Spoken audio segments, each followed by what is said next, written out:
নারায়ে তকবীর, আল্লাহু আকবার। আমার ভাই ও বন্ধুরা, দেশবাসী,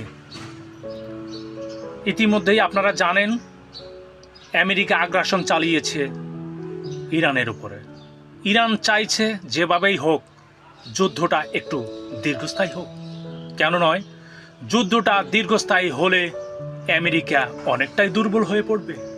কিন্তু দুঃখের নিউজ আরেকটিও আছে আমাদের সামনে, সেটি হলো আমেরিকা আবার নতুন করে দাদাগিরির আরেকটা ছক চেটেছে। কি ছক? সেটি হলো হরমুজ প্রণালী তার নিয়ন্ত্রণে নিতে চায়। যদি এটি হয় তাহলে আমাদের দাসত্বের গুরুত্ব আরো বেড়ে যাবে। কেন নয়, আমেরিকা চাচ্ছে হরমুজ প্রণালী যদি তার নিয়ন্ত্রণে নিয়ে যায় তাহলে বাংলাদেশ, ভারত, পাকিস্তান, চীন, রাশিয়া, যত আমাদের এই এশিয়ার মধ্যে যত শক্তিশালী রাষ্ট্রগুলি আছে তারই দাসত্ব করতে হবে। কেন নয়, আমাদের আমদানি রপ্তানির যত তেল, গ্যাস, পণ্যবাহী জাহাজ সব কিছুই সেই প্রণালী দিয়ে যাওয়া আসা করে।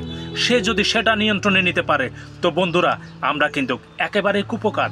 তাহলে কি রাশিয়া, চীন আর আমাদের পার্শ্ববর্তী রাষ্ট্র ইন্ডিয়া কি চুপচাপ চেয়ে থাকবে, বসে থাকবে? না, এটা সম্ভব নয়।